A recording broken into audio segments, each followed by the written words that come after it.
এই দেখেন খুবই লোভনীয়। কামড় দিয়ে খাইয়ে দাও। বিসমিল্লাহ। গাইজ এই দেখেন আমাদের মুরব্বি আজকে কি তৈরি করবেন এই নারকেল দিয়ে। দাঁড়া দাঁড়া। মুরব্বি কি তৈরি করবেন নারকেল দিয়ে? ডাবের পুডিং। এগুলা নারকেল না, এগুলা ডাব, ও কিন্তু খোসা ছাড়ানো হয়েছে বলে এগুলার এরকম ও দেখাচ্ছে। আচ্ছা, তাই বুঝি। আপনি তো সুন্দর ডাব কাটতে পারেন। ডাব তো না, নারিকেল। ই দিয়া লাগবে না? দাঁড়া, একটু মাঝে মধ্যে বন্ধ করতে বোঝে। খাই। হাই হাই, এই দেখেন খুবই সুস্বাদু লোভনীয় লাগতেছে। হাই হাই না। এই যে গাইস দেখেন, আমি নারকেল কাটতে পারতেছি না, এই জন্য আমাকে হেল্প করতেছে। দেখেন গাইস, এত গুণ। টানা পড়া নারকেলে কামড় দিছে। এখন কি দেওয়া হচ্ছে? চিনি। 1 কাপ চিনি। হ্যাঁ, সুন্দরভাবে। এইটা কি মুরব্বি? এটাই মূল উপকরণ, আগার আগার পাউডার।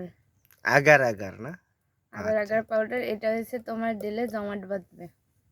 এটা দিয়ে সুন্দরভাবে মিক্স করে নেবে। ও আচ্ছা। চাকনি দিয়া সেঁকে নিতে হবে। খুব সুন্দর। সবাই কিন্তু এইভাবে চেকে নিবেন, ঠিক আছে? তা না হলে কিন্তু ময়লা থেকে যাবে। আরে এই দেখেন কিভাবে চুলা জ্বালাতে হয়। চুলা জ্বালাতে পারে মানুষ, তোমার চুলা জ্বালানো শিয়ানো লাগবে না। এবার নাড়তে হবে এরকম। আর আপনি বোঝেন না কেন? আমরা কিছু একটা জিনিস দেখাবো, সেটা যদি ডিটেলসে না দেখাই।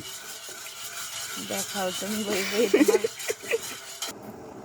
বলক চলে আসার পরে চুলা বন্ধ করে দিয়ে যে কোনো পাত্রে ঢেলে নিলেই হবে। এ কি বলক কয় নি রে? বাহ, সুন্দর তো।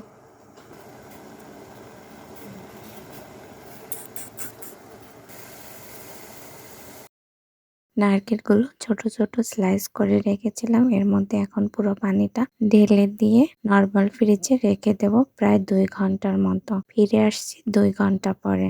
গাইস এই দেখেন আমাদের পুডিং কমপ্লিট। আমাদের কাঙ্ক্ষিত নারকেলের পুডিং। এই যে, এই খুব সুন্দর। এবার উল্টায় দেন। এই যে আমাদের নারকেলের পুডিং রেডি। এবার হচ্ছে কাটাকাটি স্টার্ট হয়ে যাবে।